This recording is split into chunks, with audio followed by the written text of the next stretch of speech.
thank you for joining me today. My name's Lee Lamb. I'm founder of Your Startup Partner, and we work with early startups and micro businesses on operational and strategic success. One of the biggest questions we ever get is around the need for a business plan and what does strategy mean? And so I wanted to talk about that today with you.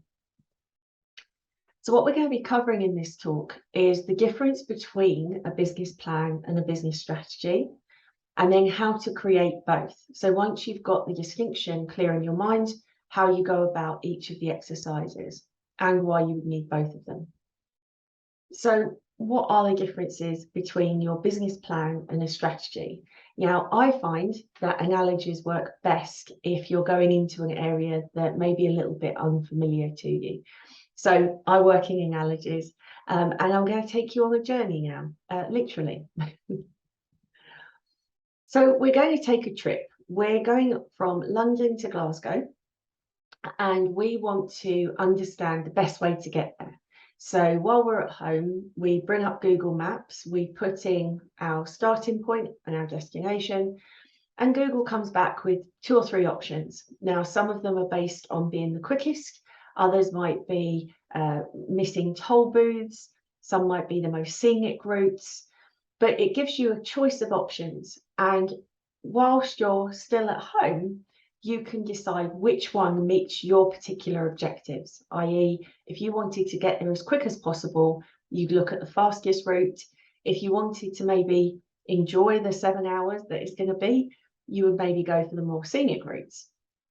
But the most important thing is that you're looking at the full journey from start to finish and plotting the course all the way through.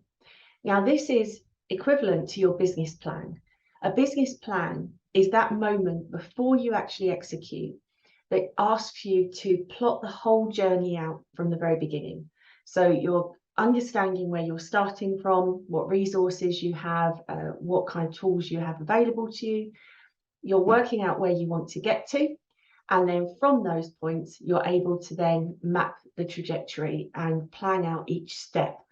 So it's static because you're doing it before you've actually put the wheels in motion.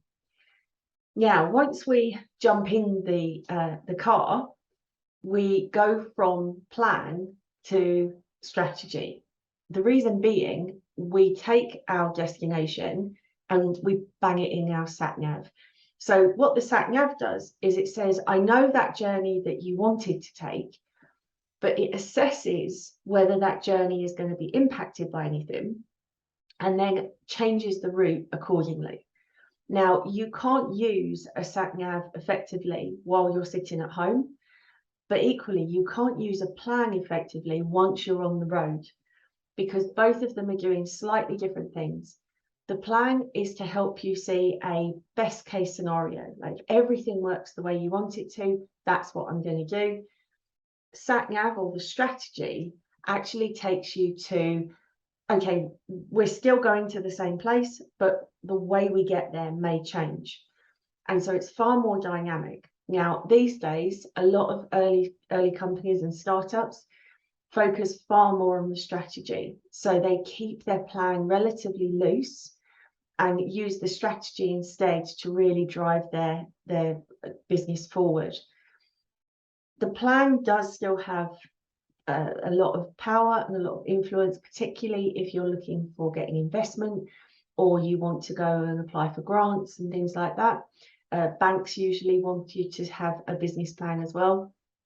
But ultimately, if you're not doing any of those things, just knowing the direction of travel and having a rough idea of how to get there initially can be more flexible, and it allows you to change to cope with any changes in environment and ecosystem.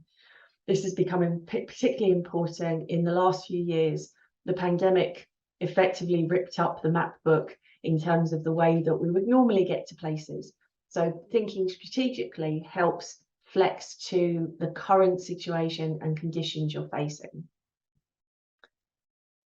The plan does have value. It is a way of sanity checking your plan, your idea, by having to think of it, the whole process and how it's going to work. If there's any logical or rational blocks that maybe you hadn't thought of initially, then putting the plan together can really help you understand where those blockers are going to be. As an example, a lot of new companies will get really excited about their product, but when they start trying to understand who their customer is, it breaks down because they've been more focused on how cool their product is than who's going to use it, what problem is it solving. And so going through the plan and forcing yourself to answer some of these questions can help you really put the plan together and make sure that it's a robust plan and a robust idea, but also can help you confirm that it's commercially viable. So how would you do it? There's a few things to remember. The first thing is a plan is a point in time. It is a static moment of looking. So when you're putting it together, there's always a risk that you feel that you can't answer the questions because things will change. Yes, they will. And you might want to take into account some of the more obvious what if scenarios. So there might be things definitely that would block your way, and you may put those into play. But this is your best case scenario, like if everything works the way you want it to. And so that's fine. You do it so that you can plot out the logic of the plan. Remember, it's strategy that will help you understand how you get around any blocks and is used once you're in motion. So the plan has relevance at the very beginning, but don't be surprised if the plan gets out of date pretty quickly. What you don't want to be doing is constantly rewriting the plan because you never then get going. You write the plan, that's your starting point, and then you think strategically to move on. You do have to start with the end in mind, a bit like the journey to Glasgow. If you just got in your car and drove in any general direction, you would effectively just run out of gas before you got anywhere, and you wouldn't really know if you even got anywhere. You couldn't have known if you arrived. So you do have to have an idea of kind of where you're going. And on a business plan, it is quite typical to have a time frame, and whichever time frame works better. In more established companies, the norm used to be a 5-year or even a 10-year plan, but we don't live in that environment anymore. The average age of a business, according to Companies House right now, is 8 years. So a 10-year plan is almost pointless in a lot of cases. So don't think that you have to think this through 5 years, 10 years time. What usually happens, and what's a good rule of thumb, is think about what would my day look like in 5 years if the business works out the way that I wanted it to. So not just how much revenue or how many people you hired, but thinking in terms of, are you running the business? Have you brought someone in by then? Have you sold the business? Has it got its own office block now, or are you still working all remotely? How big is the team? The way that you can then piece that together is then you work backwards from there. So if I want to get to that scenario, what do I need to think of now? In my experience, most people find that a 3-year plan is more than enough to understand whether the idea is successful. After 3 years, you will know if you feel like the business has worked or not. But it also feels recent enough and quick enough that you keep the energy and the motivation going. So again, asking that question of, in 3 years' time, what does my day look like? Like, how much am I running the business? What kind of conversations am I having? That sort of thing. But 3 years is one hell of a to-do list. So we tend to bring it down to a year, and even a year sometimes feels too much. But a year is a good length of time where some of your longer term plans have time to bed in, but you're not having to think, oh, I've been doing this a year and I can't see any change, I can't see any growth. So a year is usually a good place to start with more of a practical plan, i.e. the activities that you're going to be doing on a regular basis, but you have that end point of what do I want this to look like at that point. And as I say, what do you want your day to be like? Now, many times a startup will be just you, usually still in your house or maybe in co-working space. It's you and the dog or you and the cat. And we can fall into this trap of thinking that we can do it all. And then as the business grows, it will become obvious when we have to bring other people in and, how we grow the team. What I personally find when I work with clients is that if you do everything yourself, it's actually really difficult to let go, both in terms of the process, you just know it better than anyone else, but also there's this point in time where you really need to bring someone on. You haven't got time to train them, but you are running out of time to grow the business and move the business on. And it can be a lot of stress and a lot of pressure. By immediately thinking, best case scenario, the company grows the way that I envisage, and thinking in a year's time, I don't want to be running the business 10 hours a day. I just want to be doing other things. I want to be working around the business. So by knowing that from the very beginning, the way that you build the business will always have a consideration of how would I hand this over to someone. There is no one way to run a business. We live in a world where there's this hustle culture mentality of having to work, multiple hours, multiple days, no days off, just every hour you can on your business. But we also live in the Tim Ferriss world of the 4-hour work week, which says, he went intentionally and said, I only want to be working on my business for 4 hours every week. And so when he put the business model together, he always factored that in. And that's why that your day is such an important view. It helps you understand, what does my world look like if this works? And it avoids you taking on too much of the pressure and stress yourself and then struggling later to give it away to somebody else.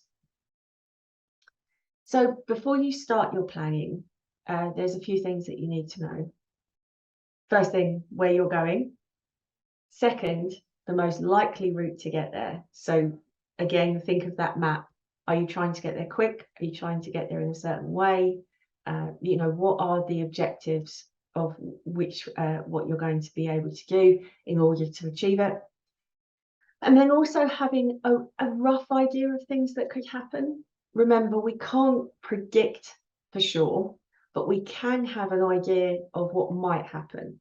So for example, if you were planning that trip to Glasgow, you might know that traffic might be a problem in certain areas, or you might know that there's roadworks coming up.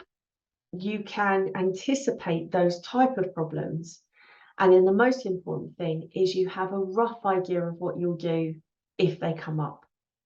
So you can have a look at, those blocks, those obvious blocks that might come up. And in business, it might be you don't grow as quickly, or it might be that one of your customers just cancels for some reason. Having an idea of what risks, what blocks there could be, and how you will deal with them means that when you start and you put the wheels in motion, you'll just have greater confidence that you can cope with those things happening in the moment. Then when you're thinking strategically and it does happen, then it's not a surprise that you're trying to deal with. So once you have your goal and you understand, like, what does my year look like? What does my 3-year day look like? You then break that goal down into smaller chunks, right? So you know what you want your business to look like. Say for example, the 3-year plan. You would then go, okay, to get there in 3 years, I need to do this much per year. Now, you may determine that by number of sales, number of customers, website hits, whatever metrics you're using that demonstrate, yeah, if I get to here year 1 and I get to here in year 2, then year 3 is definitely going to be hitting my target. But again, a year can feel a long time. So then we bring that down into quarters. So within year 1, what does quarter 1 look like? Quarter 2, quarter 3. When we're trying to break those goals down, it can have a really good impact on your motivation. So for example, you wanted to have 12 customers by the end of the year. Then breaking it down into quarters, you want 3 a quarter or 1 a month. Now, when you first start out and you're not really sure if the world is going to accept your business, getting 12 customers can feel like a lot. It can feel like a huge number. But do I feel pretty confident I can at least get 1 a month? Yeah, probably. And that's part of the benefit and value of chunking down. It gives you a goal that is smaller and achievable and feels more confident that you can achieve it. But knowing that if you do hit all of those mini targets, you ultimately hit that bigger target that right now may feel just a little bit out of reach for you. So it really does make you feel like optimistic, you know, you're confident that you can do it, but there's also a realism there. It also means that if you don't hit one of those mini targets, then you know that you're going to potentially miss that larger target. That can be really important because at the end of the year, when we do a review of our business, we want to take all the wins that we can, all of the progress. But if you've set a goal and then you recognize that you've not achieved it, it can be a bit of a punch in the stomach. So the earlier you know that, the more you can strategize and review your goals and objectives, and maybe drive for better performance in the subsequent months to try to turn it round again. And usually it acts as a big motivator. So does it feel achievable? You have to get these chunks down to, does it feel the number, the scale that I'm now talking about, does that feel like I can do that? Once you've got it down to there, that's when you're going to feel more motivated to start, and also you'll just be more optimistic about your ability to do it. This is a sample template that I use with my clients for just having a really good visual aid on how to break those down. So say, for example, the goal for the year is to maybe achieve, I don't know, 1,000 followers on social media. 1,000 followers when your profile's at 0 feels like a lot. But when you break it down, you could say, okay, so every quarter, I'm going to bring on 250 followers. So that's my aim. I'm going to do 250. And then every month, say, what about 75 followers? So we fill out all of the different mini goals and the chunked down goals so that, and as you see by this template, some of my clients like going down right through the weeks. You can put down the task that is going to help you get those followers, that ultimately, if you hit the target for month 1, then month 2, month 3, you've definitely hit the target for quarter 1, and therefore you're on track to hit your goal. So everything stays tied together, but your focus is on what you need to do right now and get some kind of immediate results and immediate feedback. But that makes it sound a little bit too easy, right? It makes it sound like potentially, oh, well, if I plan everything out, everything's just going to go great. I wish that was the case. And for some people, it absolutely will be. But for others, we have a little bit more of a patchy ride. And that's predominantly because of the way that businesses grow. And I think this is one of the theories of growth that I personally have seen most happen with my clients and with the experiences they have. So the hockey stick is about the way the company grows. When you launch, you may have an immediate flurry of activity, and because you're new on the market, you've got friends and family who want to support you, and you get that little nudge into action. But what can happen, and this can be 18 months, 2 years long in some cases, is that you then plateau, and you don't go down, but you don't go up either. And it's really important to recognize this, because the reason for it is because after 6 months of being in business, you're no longer the brand new person.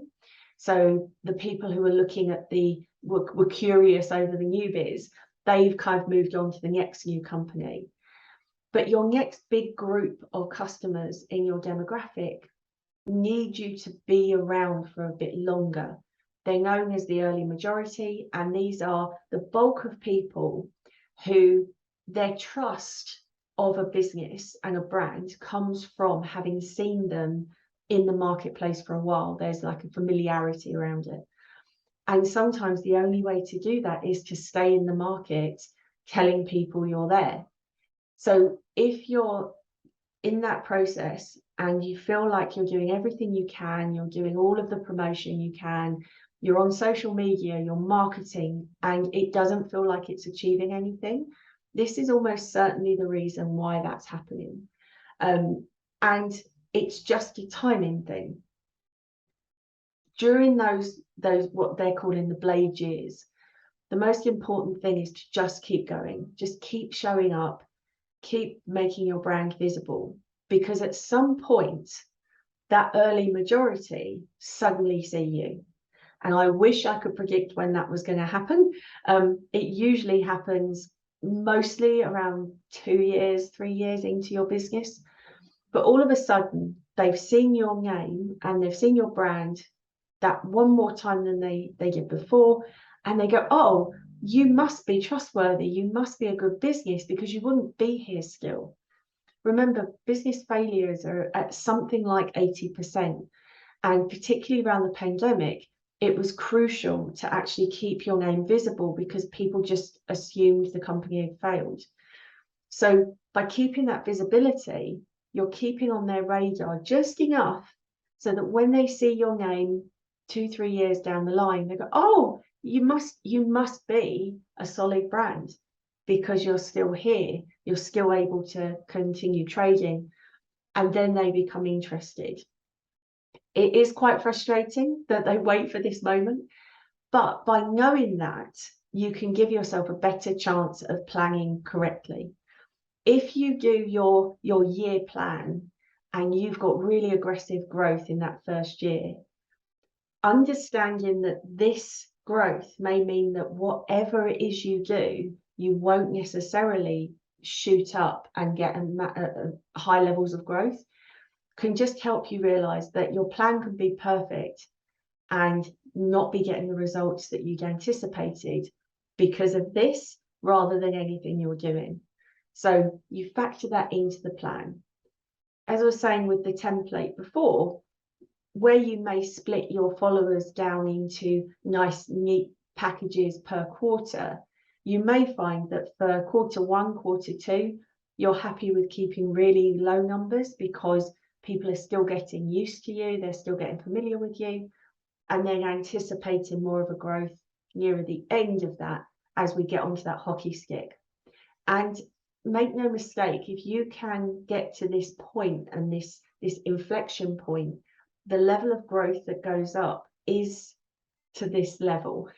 We've got this view that business growth is like slow and gradual. It isn't. That's normally the model for much more established businesses. When you're joining the infrastructure and you're joining the economy as a new business, this is more likely. You'll suddenly go up and there'll be a lot more increased demand. So don't worry too much if as soon as your plan goes into action, it starts looking like it's not working. Always bear in mind, where am I on this hockey stick in terms of my business? So all we've spoken about so far is planning stage, right? You haven't lit the touch paper at this point.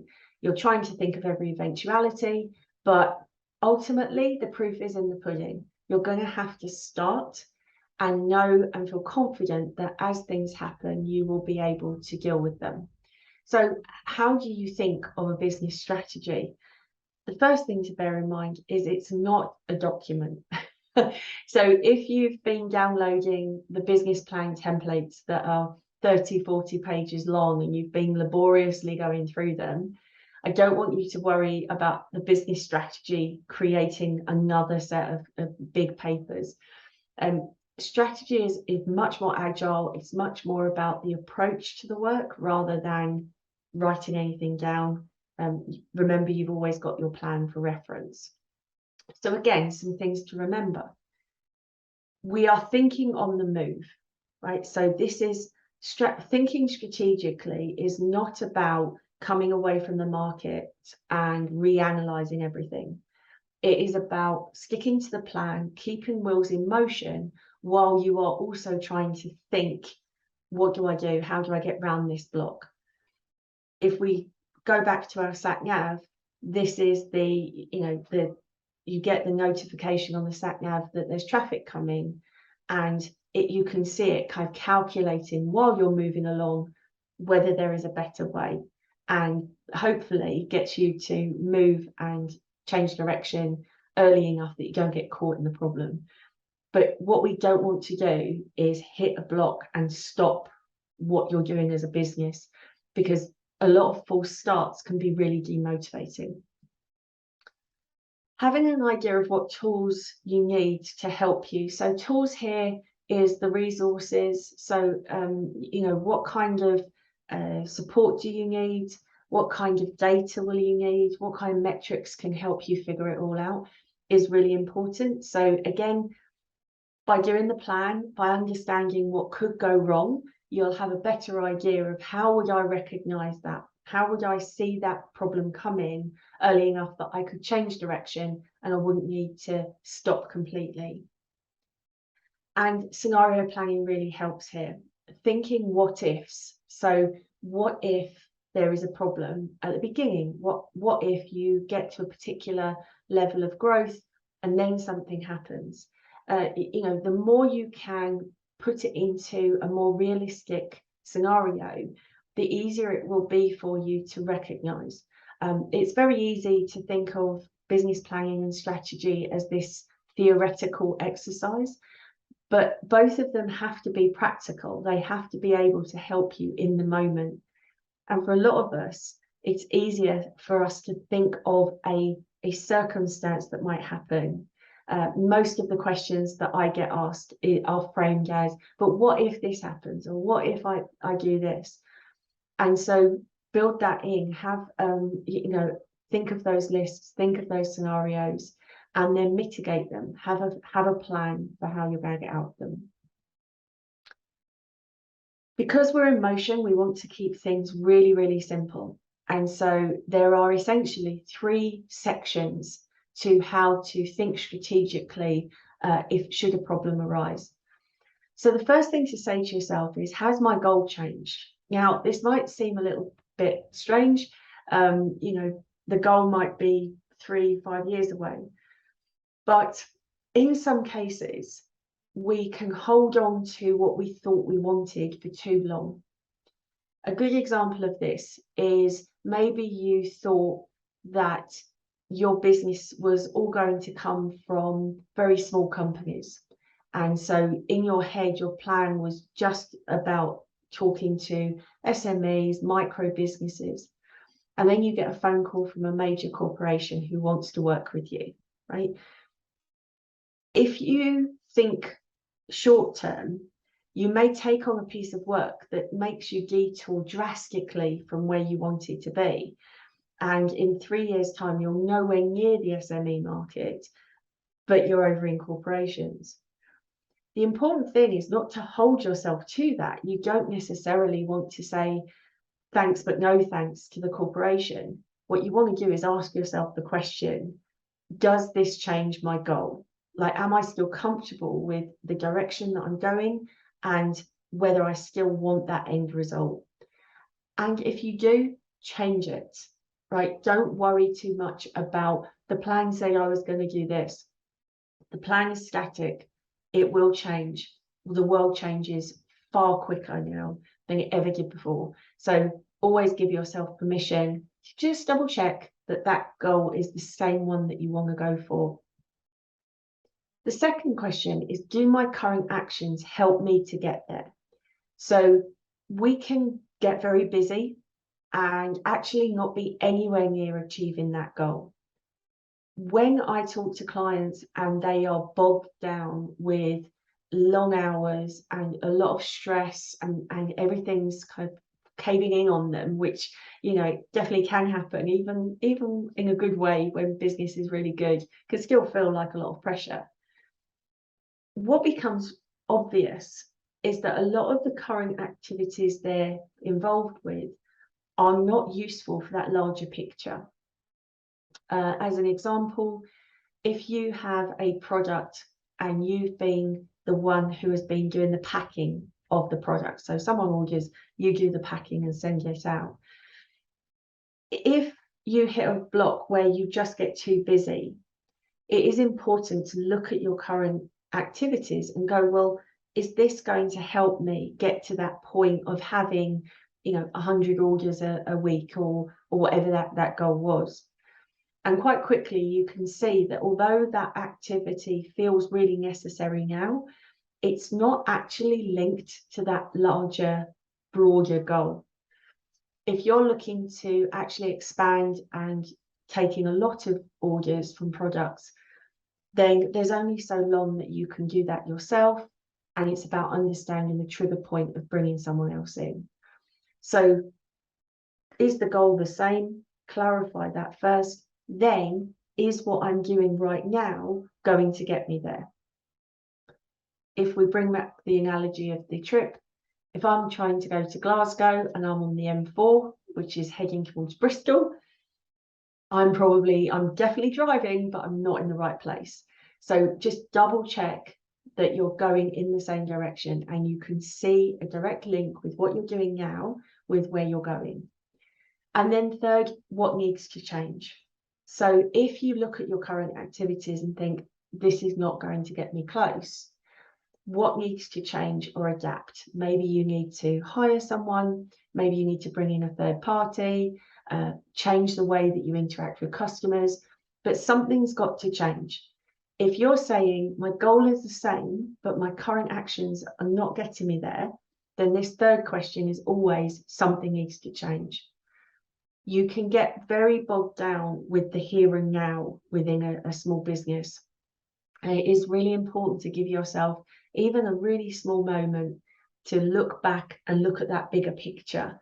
And it's only when we step out of the situation that we can fully see that what we're working on is not actually going to deliver the results that we want.